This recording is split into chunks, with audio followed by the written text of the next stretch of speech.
आज हम आपके साथ छत्तीसगढ़ की एक प्रसिद्ध भाजी जिसे मुस्केनी भाजी के नाम से जाना जाता है उसकी रेसिपी हम आपसे शेयर करने वाले हैं। इसके लिए हमने मुस्केनी भाजी लिया है। इसके पत्ते पत्ते को तोड़ लेना है और इसे अच्छे से धो लेना है। इसे हमने धो लिया है अच्छे से। इसके बाद हमने चना दाल भिगा कर रखा था थोड़ा सा, और लहसुन मिर्च और इमली को हमने भिगा कर रखा है। अब हम तेल गर्म करेंगे कढ़ाई में, उसमें हम लहसुन मिर्च और चना दाल ऐड करेंगे।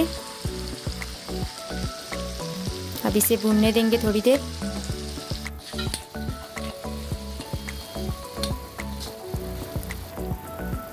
इसके बाद हम इसमें भाजी को ऐड करेंगे। आप इसके पत्ती पत्ती को ही डालें, डंडे को अच्छे से तोड़ के फेंक दें। अब इसे हम धीरे धीरे पकाएंगे।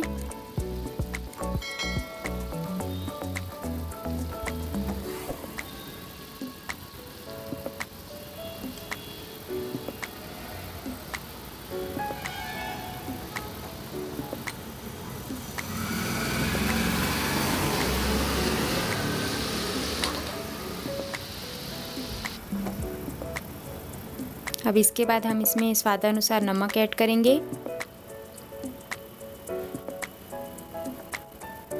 मिर्ची पाउडर, धनिया पाउडर,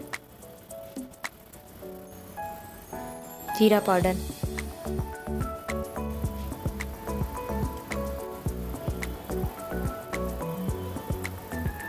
अब इसे थोड़ी देर और पकाएंगे हम। अब इसके बाद हम इसमें इमली पानी को ऐड करेंगे।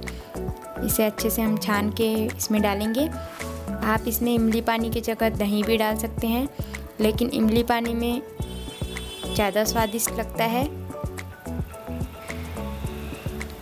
जब भाजी अच्छे से पक जाए उसके बाद इमली पानी ऐड करना है।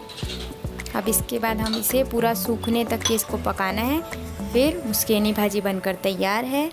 इसे आप भी बनाइएगा। रेसिपी कैसे लगी कमेंट करके ज़रूर बताइएगा। हमारे चैनल में आप नए हों तो हमारे चैनल को ज़रूर सब्सक्राइब कीजिएगा। छत्तीसगढ़ की और भाजियों की रेसिपी देखने के लिए आप हमारे चैनल में जा सकते हैं। आप जिस भी सोशल मीडिया प्लेटफॉर्म पर हमारे इस वीडियो को देख रहे हों, हमारा यूट्यूब चैनल CG24 को आप ज़रूर सब्सक्राइब कीजिएगा। वीडियो को लाइक कीजिएगा। Thank you for watching.